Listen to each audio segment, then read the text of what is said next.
Coming into round one, our opponent's already mulliganed, and so I will keep this. This is a very mediocre hand, but we are on the draw, and we do have, like, a pinger in our hand already. We already have Venser, so Venser can buy us some time.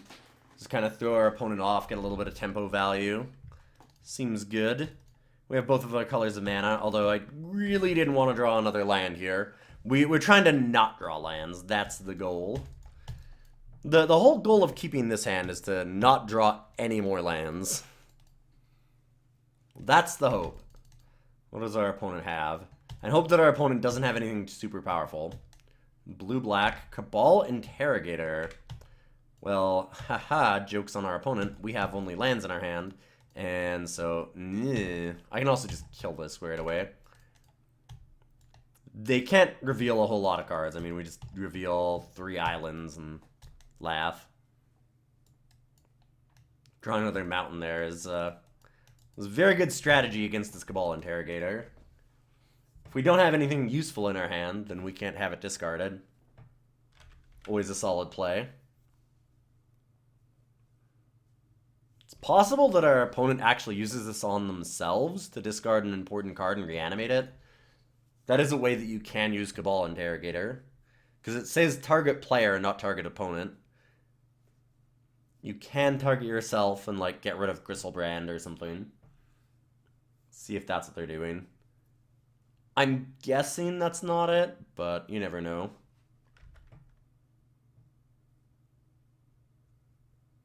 I don't like the way our opponent is curving out here, because they got another 3-drop, apparently. I'm hoping this is just a Cabal Interrogator being used, but I'm guessing that it's actually just targeting us. They're going to pay the life, and... Nope. Okay. 2 black. Oh, it is just Cabal Interrogator. Alright, sure. Oh, they're targeting themselves. Oh, no. Okay. Whew. I was like, oh god, they're targeting themselves. It showed it, like, the highlight around them at first, and I thought that it was going straight for them. Sure. I will show one of our many lands. And hey, look, we even got another one. It's perfect. No need to worry. We got another land. It's fine. Don't worry about it. We'll always have more lands to replace those. Yikes. I desperately need something that's not a land. Ah, another joke. Don't really care about Magus the Tabernacle because I have a lot of land to pay for my creatures. Oh my goodness. Do I ever have a lot of land to play for my creatures? This is insane. Okay, opponent does also have to pay for their own Magus. Kind of curious what their deck is. Maybe just Smokestack? They probably have a bunch of enchantments that we haven't seen yet. Pristine Talisman, sure. Yep.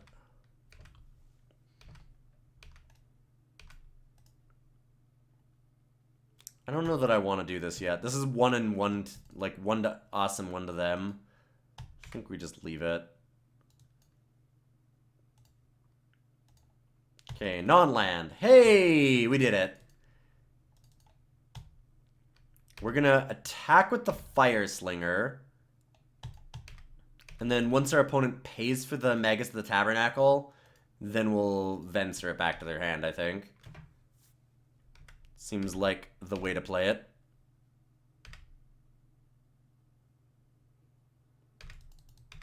Just tapping to gain life.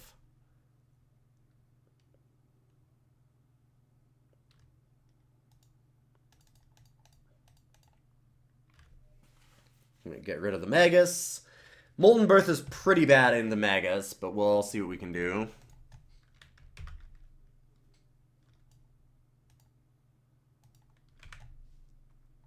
They might not replay it. I mean, they have like 3 other cards in their hands, so it's fairly likely they have something else to play. Chittering Rats, sure. Get to draw more land. Awesome.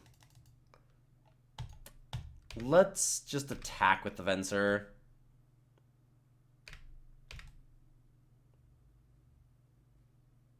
Yeah, I'm willing to let that happen.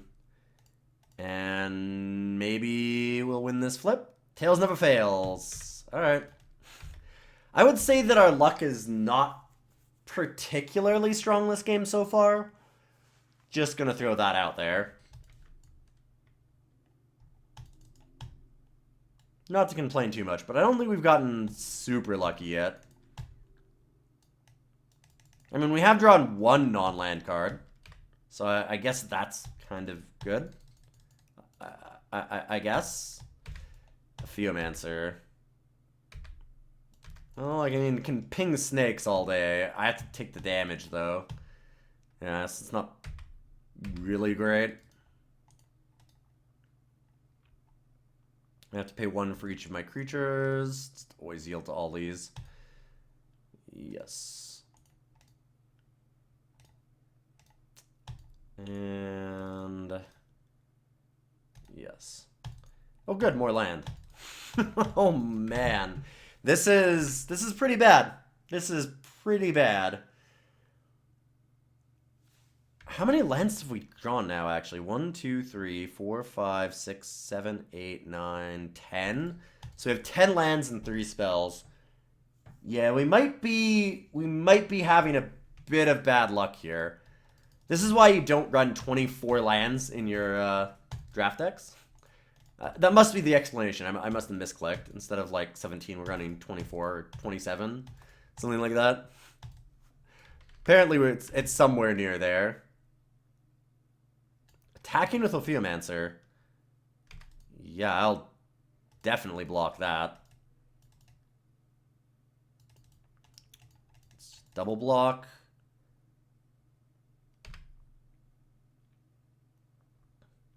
Let that resolve. Sweet. Alright, I mean, seems like a deal to me. I get to kill their snake, they no longer get one.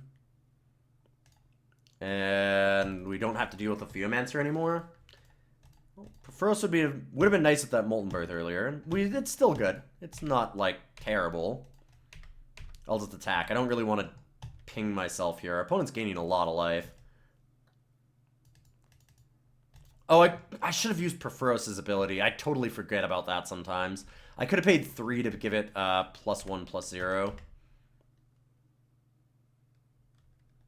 That was silly. I should have dealt my opponent an extra point of damage. It's not a huge problem. It is only 1 damage, but it is a small mistake on my part. Whew. Wow. Well, I have a lot of mana to use in Perforos, I guess.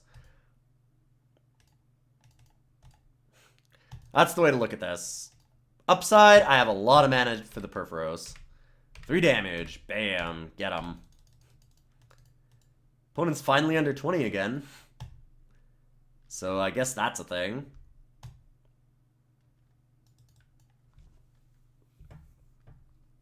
I'm not sure what we need to actually pull out of this. Something really good. Definitely not more mana. And yeah, alright. Opponent steals our creature with Evangelize. And I'm guessing that that is the end of the game. Just have too much mana. And now the Fire Slinger can pick off any creatures that we can play.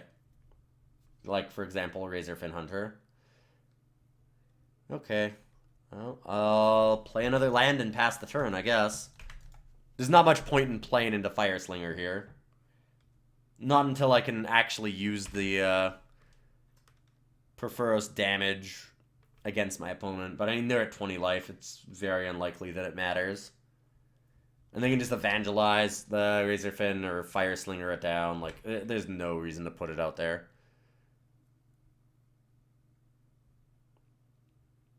Opponent's definitely willing to use the Fire Slinger just as a tap because they have a ton more life, so it's fine for them.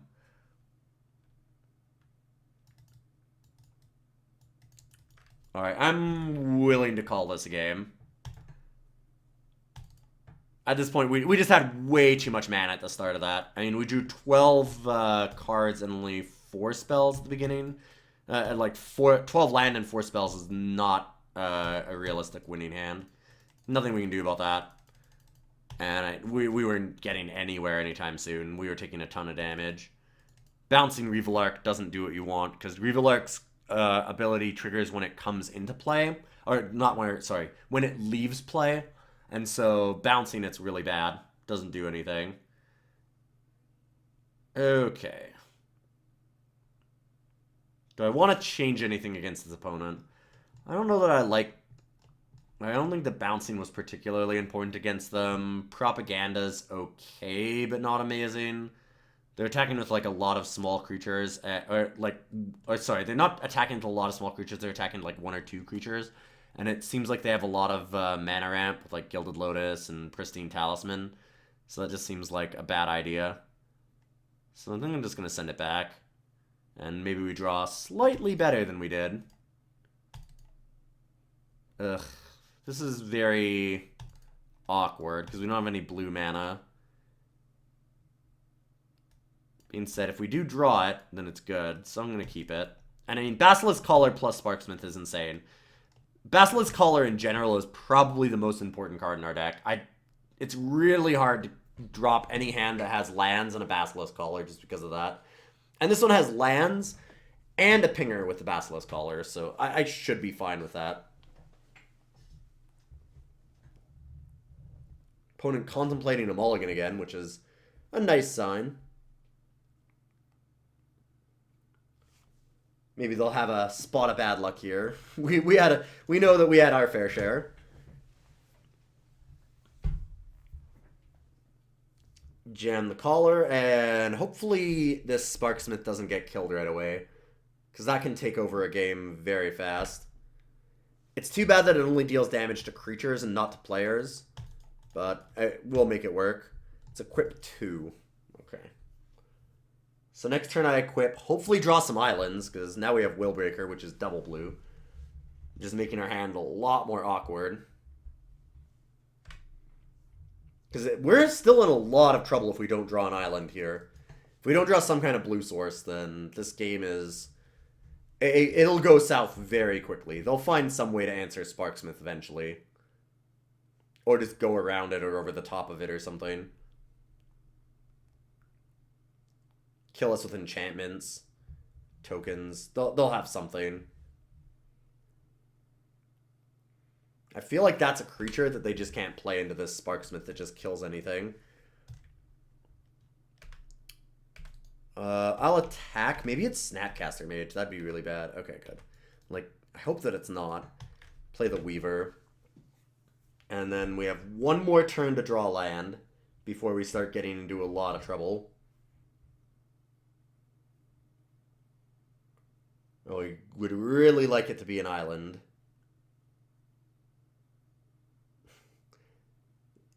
Opponent keeps remembering the spells that they're playing our creatures, I'm thinking. This might be Ophiomancer, and they're going to play it anyways just to get the 1/1 snake. That's not great, though, because, I mean, we just ping the Ophiomancer, and then we ping the snake. Alright, that's what I wanted to see. A spot of good luck. Yeah, I'm still just going to attack with both. There's not a lot of flash cards. There's, like, Snapcaster Mage and Is It Static Caster? We have Is It Static Caster. And Is It Static Caster wouldn't matter whether we were attacking or not. There's no removal spells that are specifically, like, targeted at, like, tapped creatures that I can remember. So I'm pretty sure that just attacking here is the best way to go. Keep up a bit of pressure on our opponent, and then play the Glenlendra.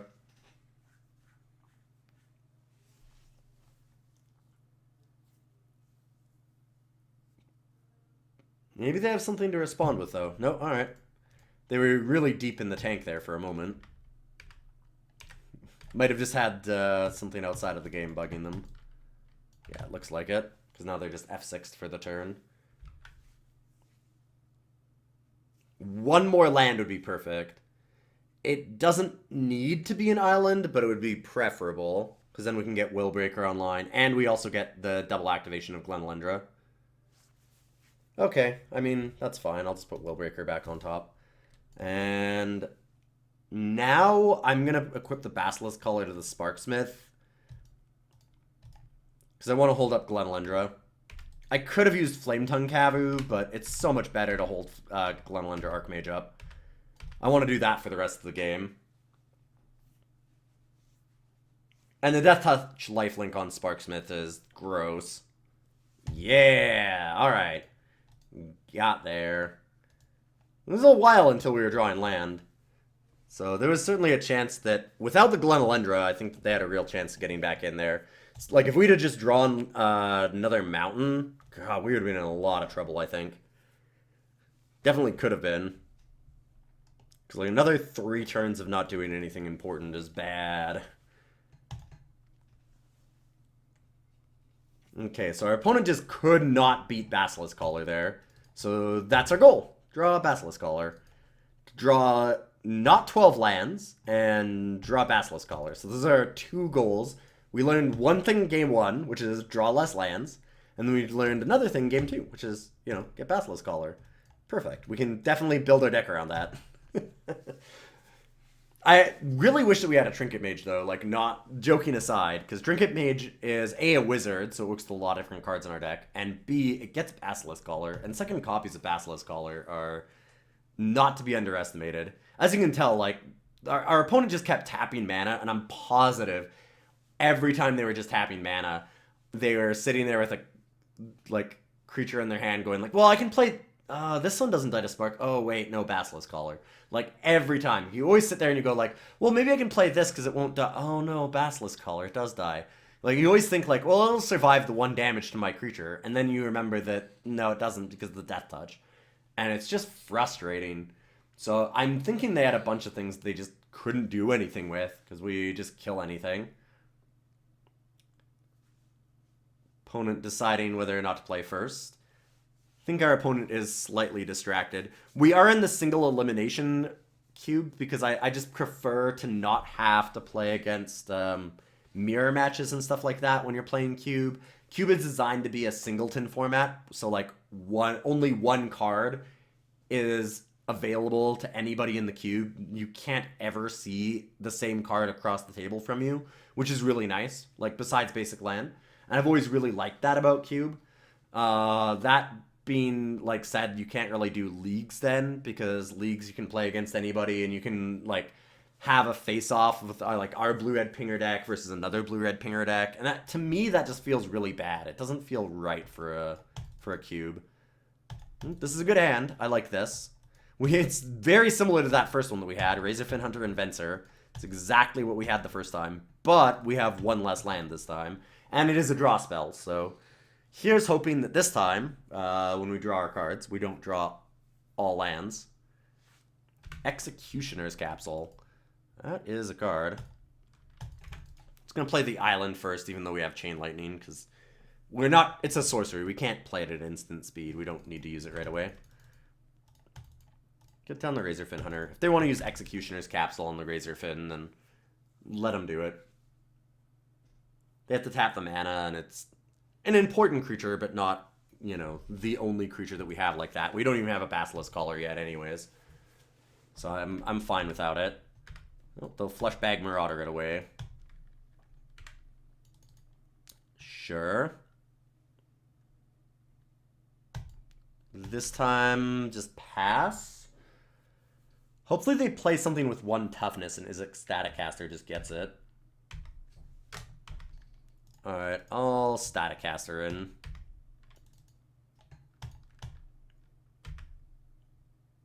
And now we'll just hold up Venser.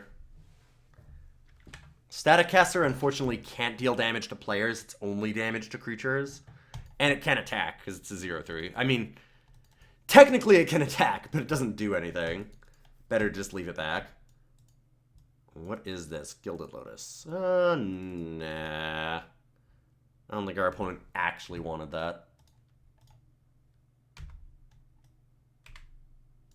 So we'll just let it not happen.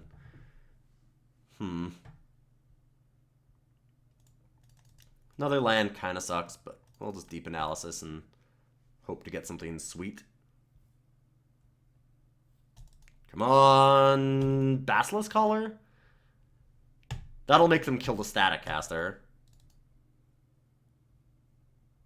Shrine of Burning Rage. Shrine of Burning Rage is very good. Certainly hold off on the Chain Lightning until we get the Shrine down so we get more uses off of it. Another land was an unfortunate draw. We drawn a lot of land again this time. Gilded Lotus and using the Executioner Capsule. Chittering Rats. Okay. Draw more land.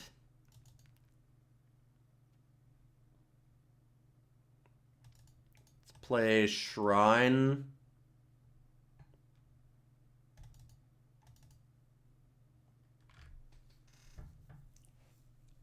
And then I guess Deep Analysis and maybe Chain Lightning. Chain Lightning the Chittering Rats, attack for 2. That makes sense. I mean, it gets another counter onto Shrine of Burning Rage. And now we just want to deal as much damage as possible, as quickly as possible, because Shrine of Burning Rage is just constantly sitting there, ticking up, being a threat against our opponent. Oof. Another land, but at least one more useful spell. So I guess that's a thing. I'm hoping that we can get our opponent to use the Executioner Capsule on Jace, or is it Static Caster here? I don't really want to play Krenko into that. So Chain Lightning and attack with Fencer.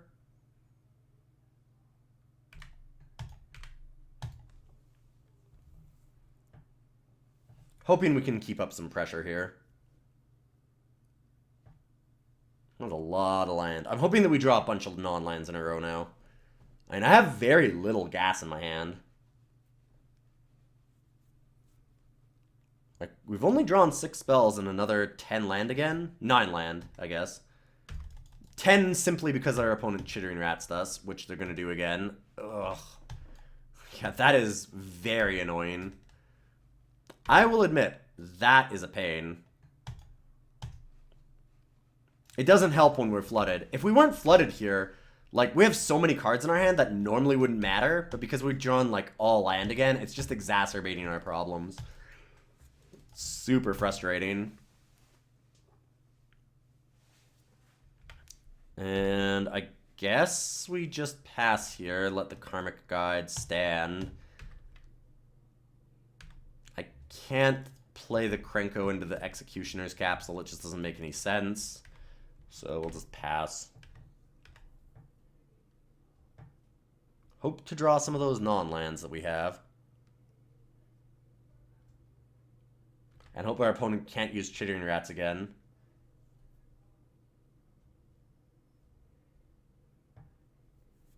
That's the bigger problem. Okay, well, this Static Caster can block. So we only take 2.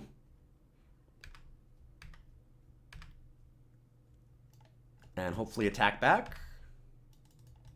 More land. Okay. Yep. Alright, I'm okay with this. I mean, Shrine of Burning Rage is making this race that our opponent can't really win at this point. They might use the Executioner's Capsule now on the Static Caster. Yes! Alright. That's what I wanted to see. Now we get to land Krenko. And hopefully we draw more gas. We really need more gas. And our opponent to not have anything.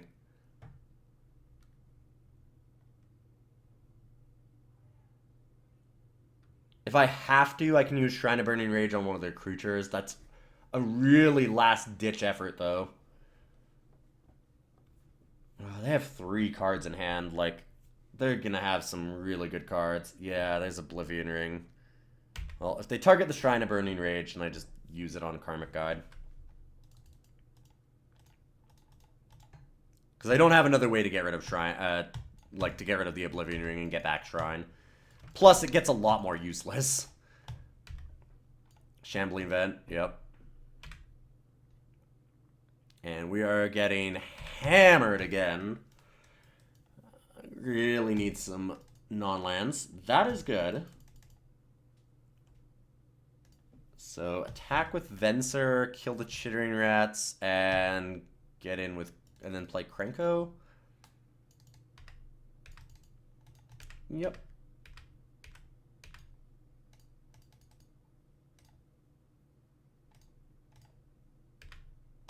Stupid rats are gone, and now Krenko. Now, hopefully, next turn we draw Perforos. That's what I really want. Opponent not to have removal for Krenko, and we draw Perforos off the top of our library. Because Perforos will just win us this game very quickly. Perforos and Krenko is an insane combination. See how much removal our opponent has left. I will snap block the Shambling Vent with our Flame Tongue Kavu as well, by the way. If that's what they're going to do. I'd be worried that it can't get back in against our opponent, and I don't want them attacking with this Shambling Vent over and over. Alright, they have Faith's Fetters. We do have Aether Adept, so we can bounce Krenko. Yeah, that's the easiest trade. I don't want to have to keep dealing with that. More land. I mean, the good news is that we have, what, 11 mana? So there's only 6 left in the bottom half of our library. So we have like a third of our land left in half of our library. So we're going to get a lot of good spells after this. A little more than half of our library. Like our odds of drawing non-lands are just going up and up and up as we continue to get flooded here. So eventually, this game should still go a little while longer, and that gives us a good chance of just drawing out of it. Looks like our opponent also has some land finally. I mean, they've had a fair bit of land too, but not quite as much as we have. Also, they can use it a bit better. Things like Shambling Vent. They want to have more mana. Willbreaker is very interesting.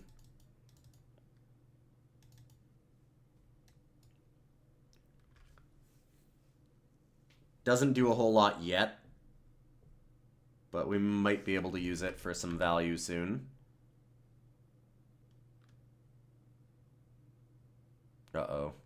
Ugh. That's really bad. Okay, yeah. You know how I said my opponent wasn't drawing gas? Yeah, my opponent's been drawing gas this whole time. Never mind. They just had one more land. Yikes. Yeah, that'll kill me very quickly here. We only have 3 more turns after this. And that's if they don't have anything else, which I think is pretty unlikely. Yep.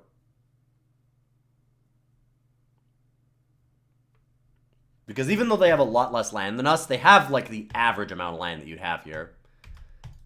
1, 2, 3, 4, 5, 6, 7, 8. Yeah, like, 8 land is about half the land in their library, which is kind of perfect for what they should be drawing. Well, that's not going to do anything.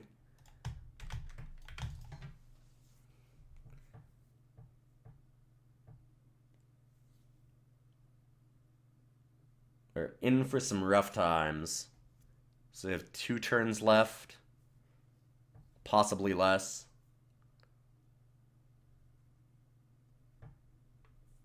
I think our dreams are over, unfortunately. I don't know that we have a good answer to Restoration Angel that we can draw in time.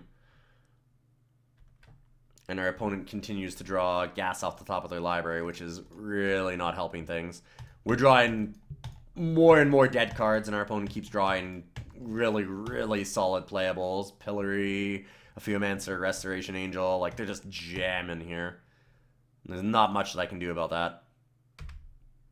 Well, there's the Perforos. We cycled away the Sage's Dousing just so that I could try and get a non-land card here.